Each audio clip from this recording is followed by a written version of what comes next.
Imagine a neighborhood, not just any neighborhood, but one that feels like it's been forgotten by the very city it belongs to. That was the Hilltop area in Tacoma, Washington, back in the 1980s. It was a place with families, with homes, with people just trying to live their lives.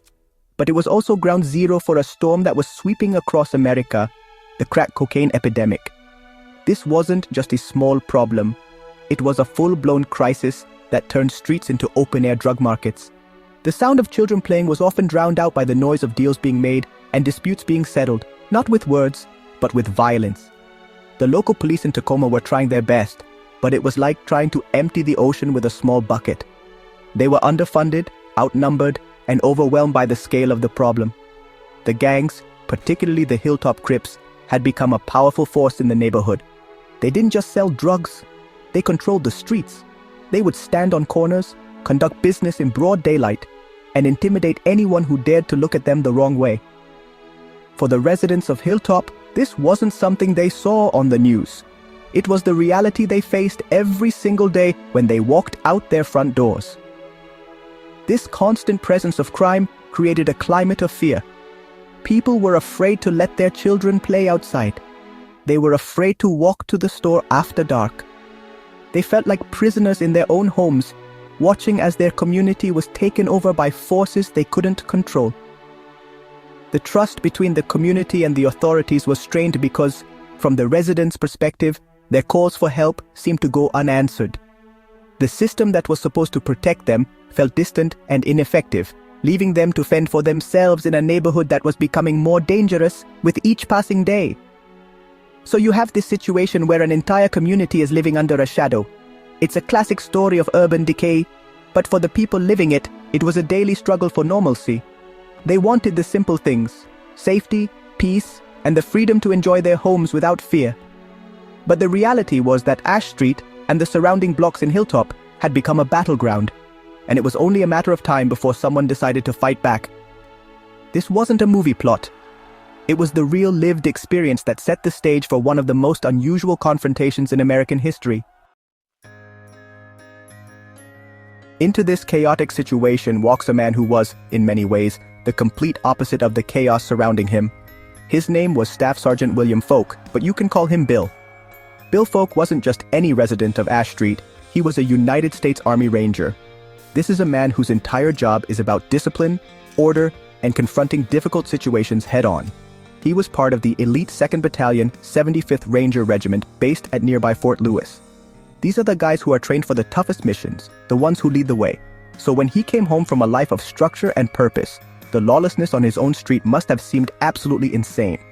Bill Folk bought his house on Ash Street because he wanted a home, a place to build a life.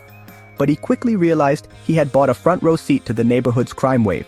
He saw the drug deals happening right outside his window. He saw the intimidation and the violence. And for a man like Bill, who was sworn to protect and defend, doing nothing was not an option. He wasn't the type to just close his curtains and pretend it wasn't happening. He believed in taking action, in standing up for what was right, and he felt a deep responsibility to his community and his home. His frustration with the crime wasn't just a passing annoyance, it became a personal mission. He started by doing what any concerned citizen would do. He called the police repeatedly. He reported the drug dealing, the loitering, and the threats. But the problem was so widespread that police patrols would come, the dealers would scatter, and then they would return as soon as the coast was clear. Bill realized that just calling for help wasn't going to be enough. He needed to do more. He needed a new strategy to take back his street from the gang that had laid claim to it. This is where his military training started to kick in. He decided that if the authorities couldn't gather enough evidence, he would do it himself. He began to organize, to plan, and to document. This wasn't just a guy complaining about the noise. This was a trained professional applying his skills to a domestic problem. He was about to declare a one-man war on crime, not with weapons, but with information and community action. Bill Folk was transforming from a quiet neighbor into a determined leader, ready to protect his corner of the world, no matter the cost. Staff Sergeant Folk knew that one person, even a highly trained ranger, couldn't solve this problem alone. He needed his neighbors. So he started talking to them, organizing them, and encouraging them to stand together. He told them that their silence was allowing the gangs to win. He organized neighborhood meetings, turning living rooms into strategy sessions. He convinced his neighbors that if they united, they could create a force that the gangs couldn't easily ignore. This was a powerful idea, the people who lived on the street taking ownership of their street. It was a simple, yet revolutionary act in a neighborhood paralyzed by fear. One of Folk's most direct tactics was documentation. He started taking pictures of the drug dealers, their cars, and their customers. He wrote down license plate numbers. Then he went a step further. He set up a video camera in his front window, pointing it directly at the corner where most of the drug activity took place. This was a bold move. It was a clear message to the Hilltop Crips. We see you, we are watching you, and we are not afraid. The camera became a symbol of defiance, a silent witness that recorded the illegal activities happening day and night. These efforts started to get attention beyond the neighborhood. Folk and his neighbors contacted the local newspaper, the News Tribune, and shared their story. The paper published an article about the community's fight against crime on Ash Street. This public exposure was a small victory. For a while, the drug traffic actually decreased. The dealers didn't like the spotlight. It showed that organized community action, combined with media attention, could make a difference. It gave the residents a glimmer of hope that they could, in fact, reclaim their community from the grip of the gang. However, this victory was short-lived, and it came with a price. By making himself the public face of the resistance, Staff Sergeant Folk also made himself a target. The gang members knew who he was, and they knew what he was doing. They saw his camera not just as an annoyance, but as a direct threat to their business and their control. The tension on Ash Street began to escalate dramatically. The community had drawn a line in the sand, but the gang was about to show them that they were more than willing to cross it. The stage was being set for a direct confrontation. To build on the momentum of their recent success, and to show the gangs that they were a united community, Staff Sergeant Folk decided to organize a neighborhood barbecue. The date was set for Saturday, September 23, 1989. The idea was simple and positive, a public display of solidarity. It was meant to be a celebration of community spirit, a way for neighbors to come together, share food, and enjoy their street without fear. They wanted to send a message that Ash Street belonged to the families who lived there, not to the criminals who used it as their marketplace. It was an act of peaceful defiance. Throughout the day, however, the atmosphere grew tense. Members of the Hilltop Crips didn't appreciate the celebration. They saw it as a direct challenge to their authority. They began driving by the barbecue, slowly, staring down the residents and making threatening gestures. They specifically targeted Folk's house, the center of the resistance. They threw rocks at his home, a clear act of intimidation. Then, they escalated their harassment even further. One of the gang members took out a BB gun and started shooting at the video camera in Folk's window, trying to disable the eye that was watching them. The provocations didn't stop there. The verbal threats became more direct and more sinister. A car full of gang members pulled up, and a heated argument broke out between them and Folk. They were angry about the camera, angry about the community's defiance, and they made their intentions crystal clear. They threatened to come back later that night and settle the score. They shouted that they would burn the house down, a direct threat against Folk's home and his family's safety. This was no longer just about intimidation. It was a promise of violent retaliation. Faced with such a specific and credible threat, Staff Sergeant Folk knew the situation had crossed a dangerous line. This was no longer a matter for neighborhood watch signs and community meetings. He believed that he and his neighbors were in imminent danger. The gang had promised to return and escalate the violence, and he had every reason to believe them. The peaceful barbecue, intended to bring the community together, had instead become the trigger for a violent showdown. Folk realized he needed more than just his neighbors. He needed people who knew how to handle a fight. With the threat of an imminent attack hanging over his home, Staff Sergeant Folk made a decision that would forever define this event. He picked up the phone, but he didn't just call the police again. He called his brothers in arms. He reached out to his fellow soldiers from the 2nd Ranger Battalion. He explained the situation. His home was under threat from a violent street gang, and he believed they were coming back that night to cause serious harm, possibly to burn his house down as they had promised. He wasn't ordering them to come. He was asking for help from his friends, from the men he trusted with his life. The response was immediate and honestly overwhelming. His fellow Rangers heard the call and did not hesitate. They started arriving at Folk's house on Ash Street throughout the evening. In total, 15 of his comrades showed up to support him. This brought the number of soldiers at the house to 16, including Folk himself. These men were not on official military duty. They came as private citizens on their own time to protect a friend. They saw it as a matter of loyalty and duty to a fellow ranger who was in trouble. The house on Ash Street was no longer just a family home. It had become, well, a makeshift fortress. These men didn't come empty-handed. Knowing they might face a violent armed gang, they brought their personal weapons from home. This was not US Army equipment. It was a collection of privately owned firearms. The arsenal was varied and formidable, including multiple handguns, powerful shotguns, and semi-automatic rifles. Staff Sergeant Folk himself was armed with a Browning 9mm pistol and a Colt Python 357 Magnum revolver. They were preparing for a serious fight and brought the tools they felt were necessary to defend themselves against a numerically superior and unpredictable enemy. Before the sun set, Folk, taking command of the situation, gathered his men and laid out a clear plan. He was a non-commissioned officer, a leader of soldiers, and he acted like one. He established a defensive strategy, assigning his fellow rangers to specific stakeout positions around the house. He gave them very clear rules of engagement. They were not to fire first. They were only to return fire if they were fired upon. He also instructed them that if the police arrived, they were to cooperate fully. This was a defensive operation designed to protect life and property, not to start a war. As darkness fell over Tacoma, the 16 Rangers waited. The neighborhood barbecue was long over, and an eerie silence had settled on Ash Street. The men were in their positions, alert and ready. At approximately 9:20 p.m., the silence was broken. A vehicle approached Folk's house, driving slowly with its headlights turned off, a classic sign of a hostile approach.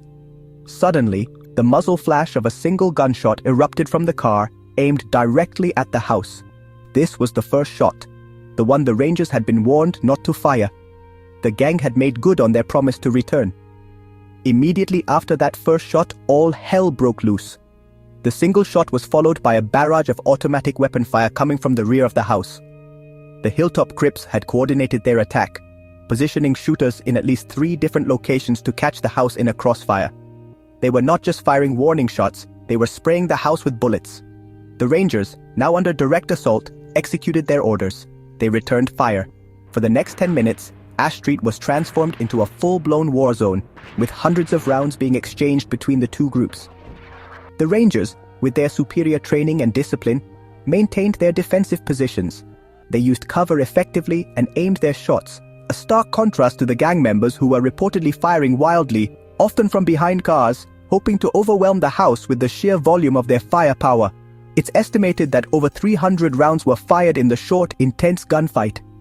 The sound of rapid-fire gunshots echoed through the Hilltop neighborhood, terrifying residents and signaling that the long-simmering conflict had finally exploded into open warfare on their street.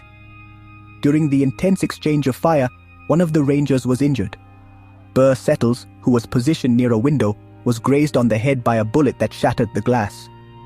Thankfully, his injury was not life-threatening, but it was a stark reminder of the mortal danger they were all in. On the other side, there were no official reports of injuries among the gang members. However, rumors circulated for weeks that some of the Crips had been hit and had sought medical treatment from unofficial sources to avoid talking to the police. The 10-minute battle ended as quickly as it began, leaving behind a street littered with shell casings and a community in shock. When the shooting finally stopped and the gang members fled, the immediate aftermath was a scene of controlled chaos.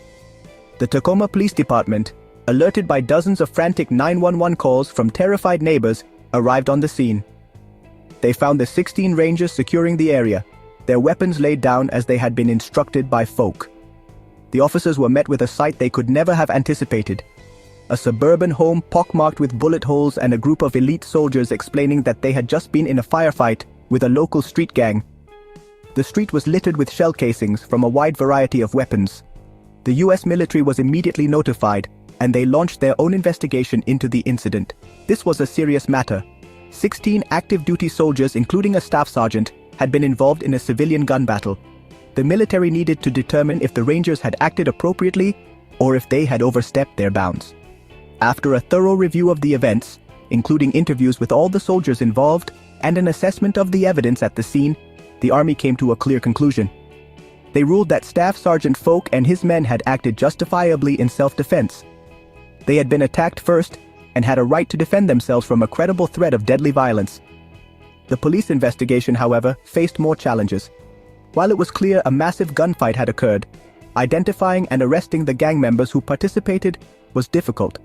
Many had fled the scene, and the code of silence in the gang world made it nearly impossible to get witnesses to talk. Ultimately, only one person was arrested and faced charges directly related to the shootout itself.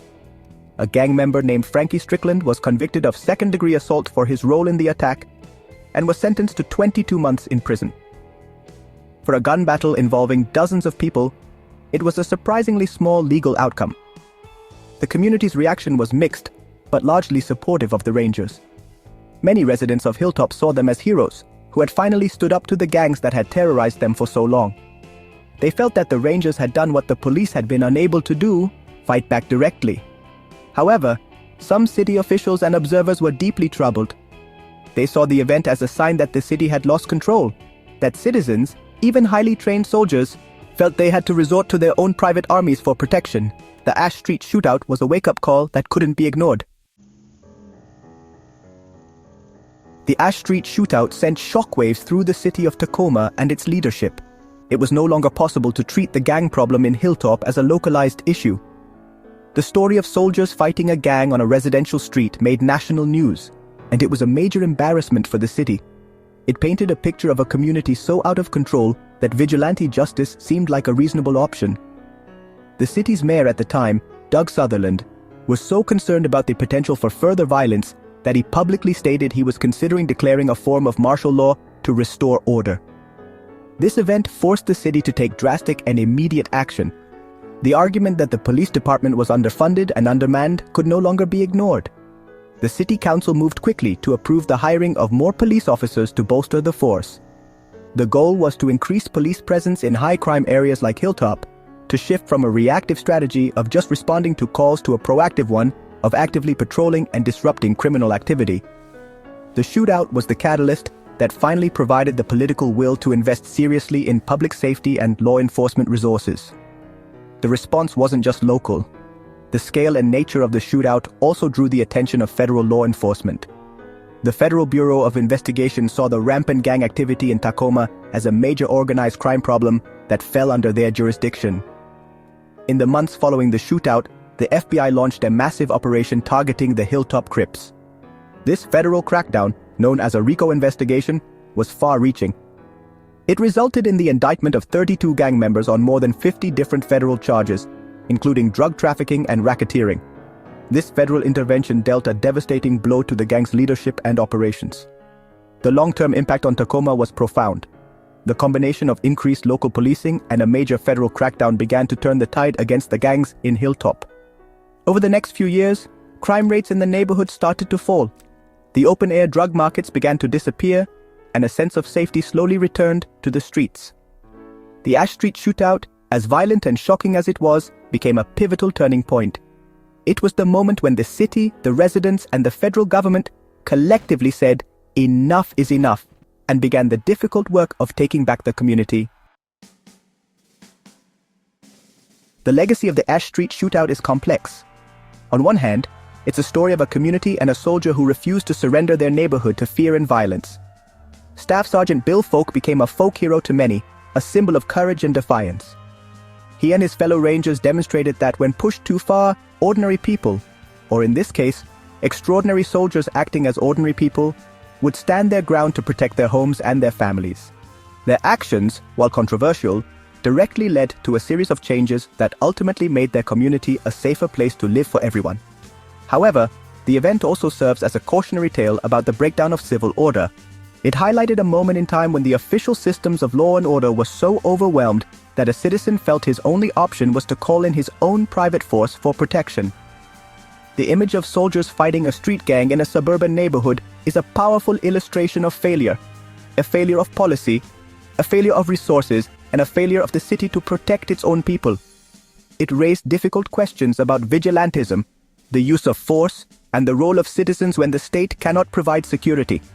For Staff Sergeant William Folk, the man at the center of it all, the aftermath was personally complicated. While the military officially cleared him of any wrongdoing, the incident cast a long shadow over his career. In the world of the US Army, drawing that kind of public attention, even for a justified cause, can be seen as problematic. Despite his bravery and leadership, he was reportedly never promoted again after the shootout. In 1993, a few years after the event that made him famous, he left the military. He had defended his home, but the personal cost was high. Years later, the story remains a powerful chapter in Tacoma's history. The Hilltop neighborhood has changed significantly since the dark days of 1989, becoming a more diverse and revitalized community. And Bill Folk, the ranger who drew his line in the sand on Ash Street, reportedly still owns the property he fought so hard to defend. His story, and the story of the shootout, serves as a potent reminder that the fight for a community's soul can sometimes happen on a single street, in a single night, led by a single person who simply refused to back down.